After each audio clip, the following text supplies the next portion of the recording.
Hi, everyone. Nancy Forrester here from the National EFT Training Institute, and welcome to our EFT Unplugged series, where we talk to some of the leaders in the field who've had years of experience with EFT and listen to their wisdom.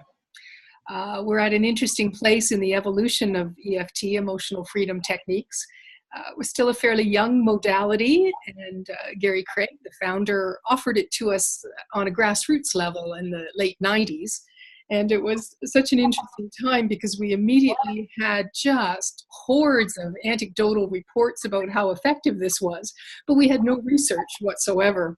However, here we are 15, 20 years later, and the research has now been established. We've gone way beyond the anecdotal reports, all the way up the hierarchy into the meta-analyses. And so we know that we've got a solid foundation around PTSD, trauma, depression, anxiety, cravings, addictive patterns, pain, all the research is there. So that's what prompted us to create this series, where it's time, I think, for the people who've been doing this work for a while to tell what their experience is. So welcome, Carol, to the call. This is Carol Fredrek, and she's joining us from Calgary in Alberta, Canada. And Carol is a registered psychologist, and her website is healingmatters.ca. And it's a real pleasure, Carol. I know we're on the same page in terms of what's important in really helping people to heal. And I know you come from a place of real collaboration and working in relationship with people, a really client-centered approach. And I know you work with women's issues and life transitions and anxiety and depression and all of the things which are part of a human experience. So thanks for sharing your wisdom today. Yeah, thank you. I feel very honored to be a part of this series as well. Well, this will be just an informal conversation, hopefully, to share the kind of things that would have been helpful to me 20 years ago when I first started into this work. So could we start? Would you share a little bit about your practice and the evolution, where it started, where you are now, and in particular, why EFT? What is it that drew you to EFT? I've been in this field, in the mental health field, for over 2 decades. And back when I was in graduate school, did my internship in a hospital-based eating disorder program. And from there, discovered that if I'm going to work with eating disorders, I would also need to develop a skill set in working with trauma. Right. And so shortly after I graduated with my master's in 1990, I started private practice. And this was down in the States. So my practice at that time was almost exclusively working with eating disorders, anorexia, bulimia, and trauma. And back in, I think, Nancy, it was the mid-90s that I took my first training in EFT. And at that time, it really was, now we talk about the bronze, silver, gold level. It really was the bronze level. It was a tool. And it seemed to be effective as a general tool, a self-help tool. And that's how I integrated that, EFT, into my work.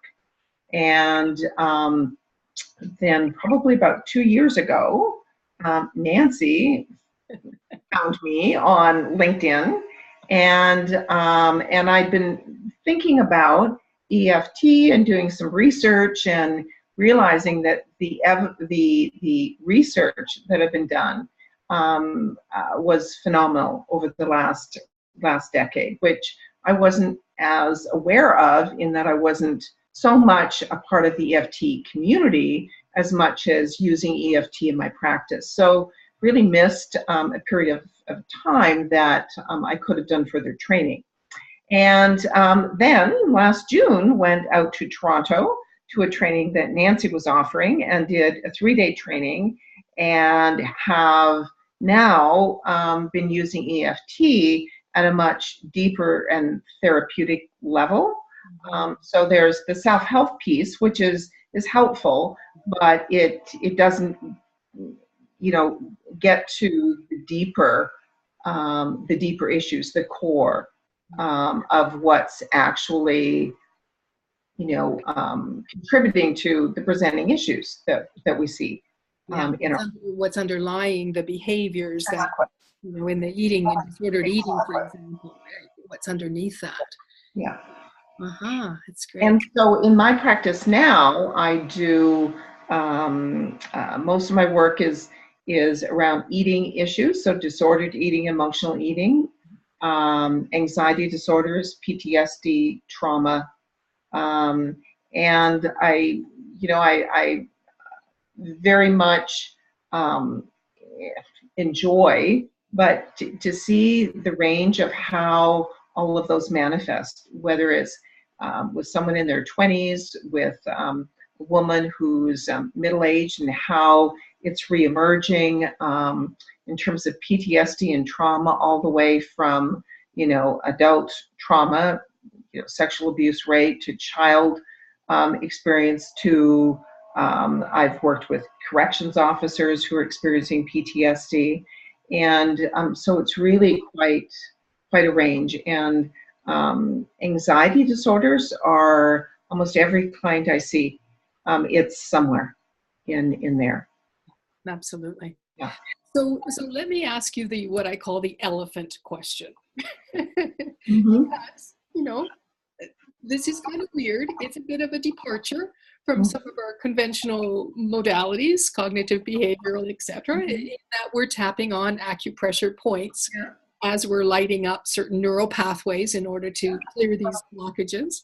So how did you get beyond that weirdness factor, or what's that been like for you to be a leader in the field, with colleagues who maybe haven't found out yet how effective EFT is? And I guess the other part of that question would be, how have you been introducing this to your clients, and what's their reactions been? Well, I think, first of all, in terms of the weirdness, the fact, so tapping is that I, when I say spend time, not, several sessions, but to really get to know the client and have a sense of who they are and how best I can then talk about EFT in a way that resonates for them. I certainly found that when I wasn't quite sure, and I thought it was kind of like, are people going to buy this? Are they going to think it's another strategy, or that isn't going to work? And so I think that's really key. And I found the more confident I am about EFT when talking to clients, that their comfort level shifts. And the credibility, so being able to say, I have training in this, or I've been doing this for 2 decades, and to be very self-disclosing in that I just went to a training a year ago, and it's EFT has advanced immensely. And then to be able to talk about the research that supports the effectiveness of EFT, and to begin to talk, and to also talk about, you can Google EFT and you'll find tons of videos, and that's really, a bronze level, and you're going to see different approaches, and I don't recommend that. And decades ago. Yeah, I appreciate you saying that, Carol, and I know this is a point of view that you hold, and we agree on this, that it's a bit of a challenge in the field, actually, because EFT is all over the internet, and there's not necessarily a lot of wisdom in some of the work that's on the internet. And, in some ways it's really good. It introduces people, but I think we need to be really cautious too.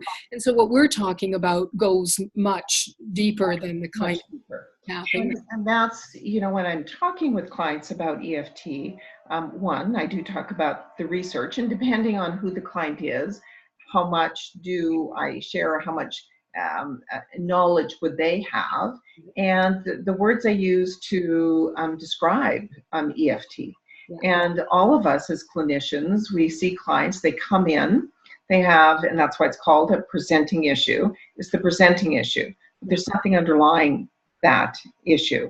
And so that's what, I talk with clients about, is that we need to get to what's underlying the issue.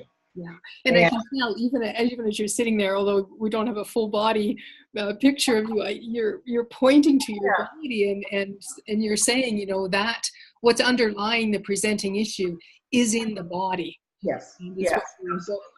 So now, back when I was first trained 2 decades ago, it wasn't considered an energy psychology, which it is now considered an energy psychology. So when I talk with clients about that, it's that you're clearing your system, you're moving through the blocks. So I've had clients who say, well, why do we focus on the negative? And that can shift as well. And I think the way clients have learned or read about EFT and the bronze level is it's not shifting in the same way. It's shifting energetically, but at a more superficial level, and it doesn't hold. Yes, exactly.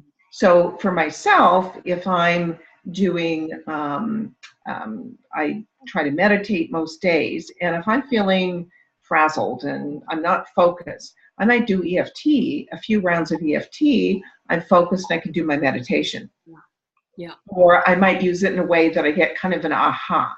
Right. But I'm not able to get deep into the underlying pieces.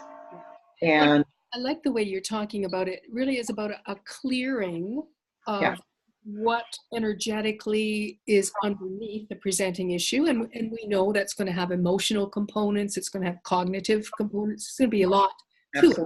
Right? And EFT gives us a way to just kind of pull that apart so we can take it piece by piece and allow this clearing to happen. And I think what you just said, Nancy, is also key to talking with clients about it, is that there's an energetic component, but we're looking at the image, the picture of the memory or the event. We're looking at what is it, what beliefs about myself do I hold? What are the beliefs around that? Mm-hmm. What emotion am I experiencing when that comes up? What do I feel in my body? And so it's bringing in all of those components of an event or a memory or a traumatic experience, and then working with all of those components, which we have lots of research and other work that's been done in those areas.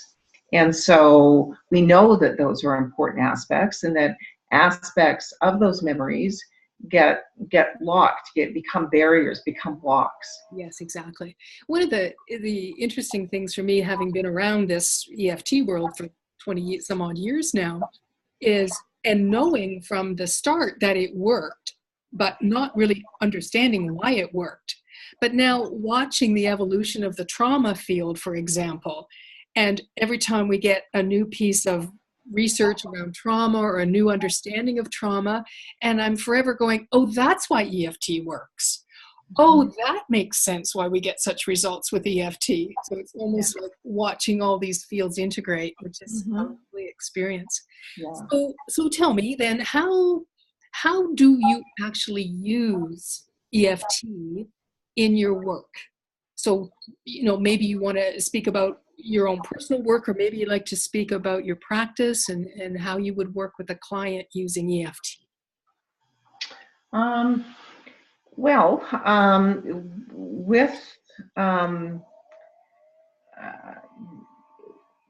trying to think here and get clear about how,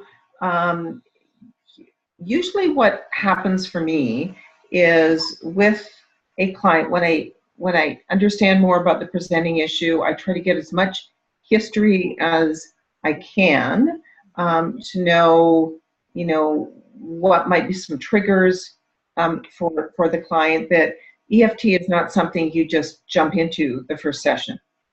And, part of EFT, as with anytime someone comes in to therapy, but we typically think of talk therapy, and that's a process, and that can take us 6 sessions, 8 sessions, 10 sessions, whenever the person feels good and they don't need this anymore. Something like EFT is not that way. EFT is all the way from the rapport building to the retaking to any preparation. So looking at, okay, if things bubble up, and when you get that history, you get a sense of what might bubble up, so you're not surprised with any. And someone may present with what's clearly a trauma experience, and others may not. So what they present with may not be the trauma, because they might not even be aware that there's any correlation or any connection. Right. And so also what I do with clients is that they have a bit of awareness, or I talk with clients about, you may have this awareness, but you're not processing, you're not clearing it. Yeah. And so we can have that awareness, and that takes us one step. So really, when I think of EFT, it's all of those. It's not just the tapping. That's part of that. Yeah, I think that's something that's maybe not well known yet, is that EFT is a powerful modality to bring in at every stage of the work. So whether it's at the beginning, where we're really looking at creating security and stabilization and really helping the client to learn how to self-regulate. Yeah, absolutely. Really useful there. But then, when they've reached that ability, and we now then can start turning toward the trauma and start to process that, then EFT plays such a strong role there in being able to do that process gently and at a slow enough pace that the system isn't going to get overwhelmed and re-traumatized again. And that's where I think it's important to know the client, know their window of tolerance. How much can they? So they're able to talk with them about, okay, if this feels too much, too overwhelming, just, say I need to stop. And then you take a moment, you work with them and trying to get more grounded again. And you may bring closure to that session, or you may be able to continue. Yeah. And from my own personal experience of using EFT with myself, is that for some clients who shared this with me, is that they get stuck on just the cues, the reminder phrase, and don't just allow themselves to just be, and to let whatever happens happen. Right. And so sometimes that's really, and when you have when you're doing the work therapeutically, so in the session, is that the therapist is there tapping, and the therapist is helping move the language, and bringing in some of the language that is going to help shift, or that you hear, so it's more objective and you're not stuck in it. Yes. And that's why I find EFT, when one is doing with themselves, unless you have a lot of experience, and take whatever you can't get to, you're willing to take that to another EFT practitioner, you're going to get stuck, and it's not going to be. Exactly, because we have our blind spots, right? We really can't see what we can't see. Exactly. I know after so many years of tapping, I still have my EFT practitioners that I go to for the stuff that's really big and really important. And also, I think another way for people or practitioners, clinicians who have just some basic understanding of EFT, is that I think it's really important not to see EFT as a technique, just by itself. This is a technique, or this is a tool. Right.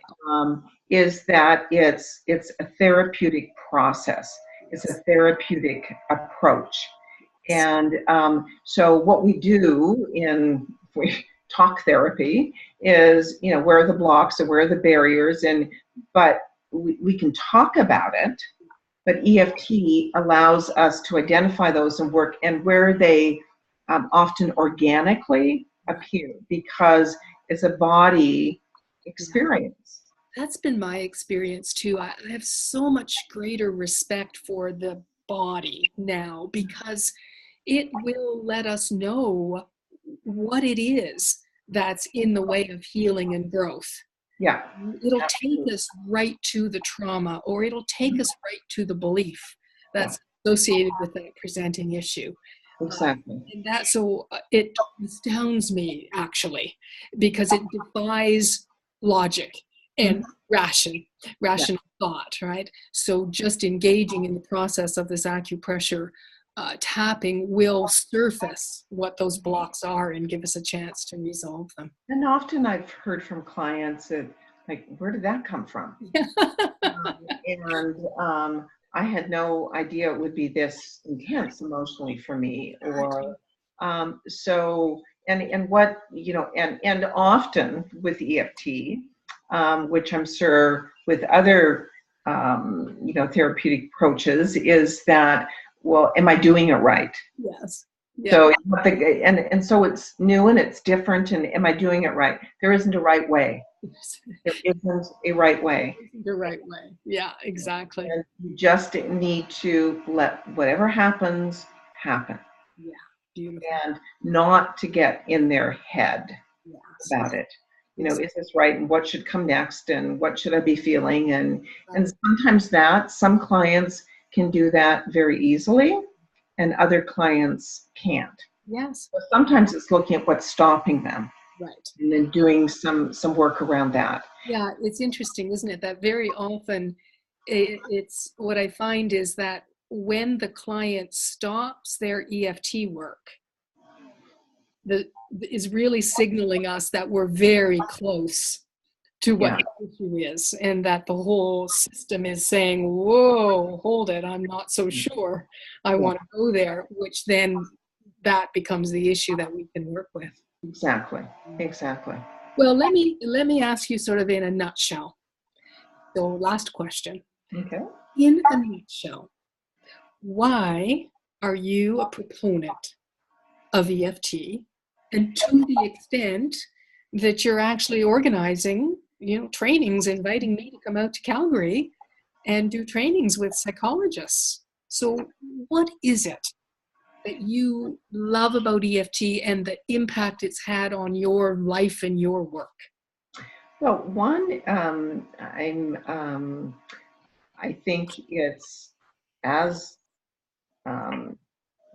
therapists, psychologists, counselors, that we have an ethical responsibility to ensure that what we're offering clients is in fact is effective. So if I have a client coming in my door and I can see over and over that clients are not having the results that they want, that I wanted or would want, that I need to look at, okay, what are some therapeutic approaches or methods that do get to actually helping people reach not just their goals. Their goal may be, I don't want to feel so anxious about going into social situations, so social anxiety. But that, you can teach them coping skills, but it doesn't resolve it.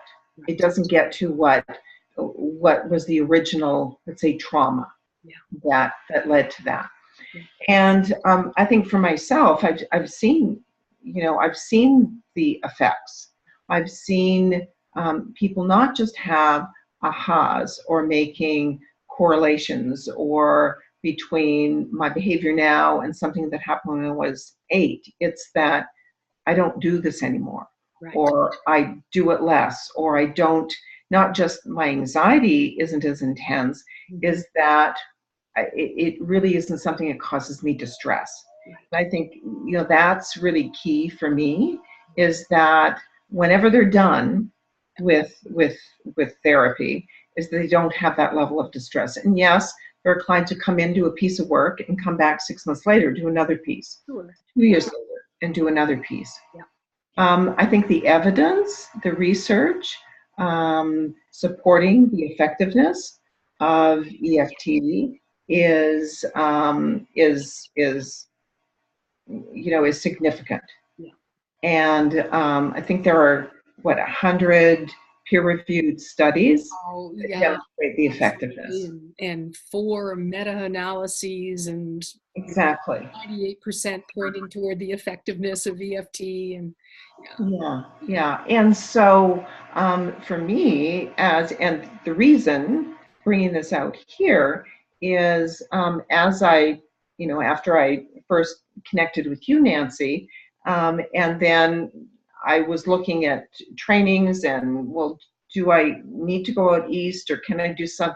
And I could find no EFT trainer that had the qualifications that you do, or that EFT does, when you go through the training, the certification.